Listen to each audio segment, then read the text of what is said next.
Hello students, welcome to English Express. I am Jyotsna Rajput और आज मैं आपको राइटिंग सेक्शन का आर्टिकल राइटिंग फॉर्मेट डिस्कस करने जा रही हूँ। तो आर्टिकल राइटिंग स्टार्ट करने से पहले बच्चों मैं आपको बता दूं कि ये क्लास 6 से लेकर के क्लास 12 तक के एग्जामिनेशन में पूछा जाता है, जो कि 5 to 8 मार्क्स और क्लास 10th में तो आपको क्लास 12th में तो ये आपको 10 मार्क्स का पूछा जाता है। तो आर्टिकल राइटिंग का अगर फॉर्मेट आपको मालूम है तो आपके मार्क्स कहीं भी जा नहीं सकते हैं। अगर आपने इसको थोड़ा सा भी फॉर्मेट के अकॉर्डिंग लिखा और उसके टॉपिक के बारे में थोड़ा सा भी एक प्रॉपर इंफॉर्मेशन दिया तो आपको अच्छे मार्क्स स्कोर करने से कोई नहीं रोक सकता। तो आइए अब हम इसका फॉर्मेट जो है डिस्कस करते हैं। सबसे पहले हम देखते हैं हेडिंग।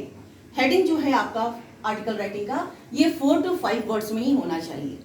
ठीक है, 4 to 5 वर्ड्स में जब ये रहेगा तो आप ध्यान रखिएगा कि आपका जो हेडिंग होता है उसके जो मेन वर्ड्स हैं वो आप स्टार्ट करेंगे तो कैपिटल लेटर से स्टार्ट करेंगे। अगर बीच में कहीं कोई कनेक्टर यूज हुआ है, कोई प्रीपोजिशन यूज हुआ है तो उसे आप स्मॉल लेटर्स में लिख सकते हैं या लिखिए, मगर जो मेन वर्ड्स हैं आपके, चाहे नाउन हो चाहे प्रोनाउन हो, उसे आप हमेशा कैपिटल लेटर्स में ही लिखेंगे, ब्लॉक लेटर्स में ही लिखेंगे।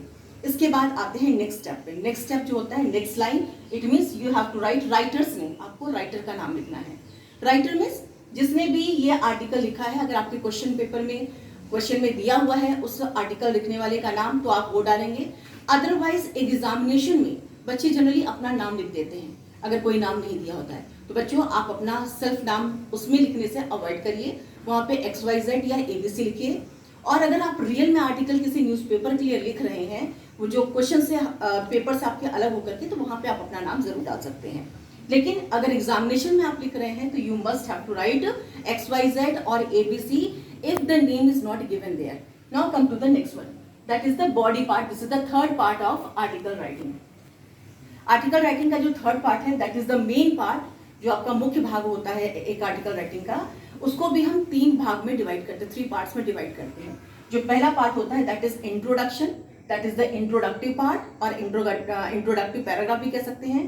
दूसरा है आपका डिस्क्रिप्टिव पैराग्राफ, जिसमें हम वर्णन करते हैं किसी चीज का। और लास्ट जो होता है आपको वो कंक्लूजन होता है, जिसमें कि हम उसको पूरी तरह से समाप्त करते हैं, उसको कैसे कंक्लूड करें। ठीक है, तो इंट्रोडक्शन पार्ट में बच्चों आप ये ध्यान रखिएगा कि इंट्रोडक्शन पार्ट में हमें जब भी स्टार्ट करना चाहिए तो कोशिश करिए कि आप किसी स्लोगन से या फिर किसी कोटेशन से उसको थोड़ा अट्रैक्टिव बनाइए कि जिससे वो कैची हो जाए। किसी ने कोई स्टेटमेंट दिया है तो आप उस स्टेटमेंट को लिख करके उसका नाम डाल दीजिए, तो ये आपका थोड़ा सा अच्छा लगता है और ये इम्प्रेस करता है आपके एग्जामिनर को भी और रीडर्स को भी।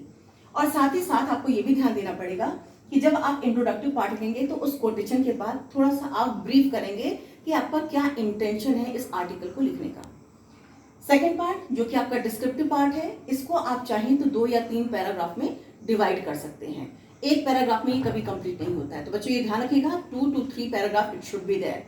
तो 2 और 3 पैराग्राफ में आप जब लिखेंगे इसको तो उसमें आपको पूरा इंटेंशन का, किस इंटेंशन से, क्या उसका वैल्यू है, उसके क्या बेनिफिट्स हैं, क्या लॉस है उसका, या फिर उसका क्या रिएक्शन है, उसका क्या लोग कैसे रिएक्ट करते हैं, उन सारी डिटेल्स को, पूरा डेटा अगर आपके पास है तो डेटा भी आप चाहें तो उसमें डाल सकते हैं।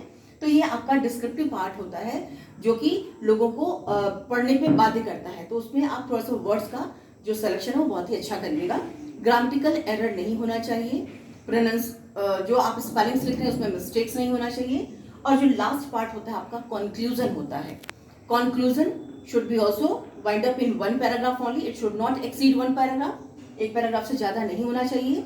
और कंक्लूजन में बच्चों ये ध्यान रखिएगा कि आप इसको मिनिमाइज कर देंगे और इसमें आप चाहें तो अपने क्वेश्चंस थ्रो भी कर सकते हैं अपने रीडर्स के ऊपर, और चाहें तो आप अपने खुद के व्यूज डालिए और लोगों के जो व्यूज आ रहे हैं उन सबको आप ऐड करके कंक्लूजन में कर सकते हैं। तो ये था आपका आर्टिकल राइटिंग का फॉर्मेट। अगर आपको आर्टिकल राइटिंग का फॉर्मेट समझ में आ गया तो प्लीज आप मेरे वीडियो को लाइक, शेयर और सब्सक्राइब जरूर करें।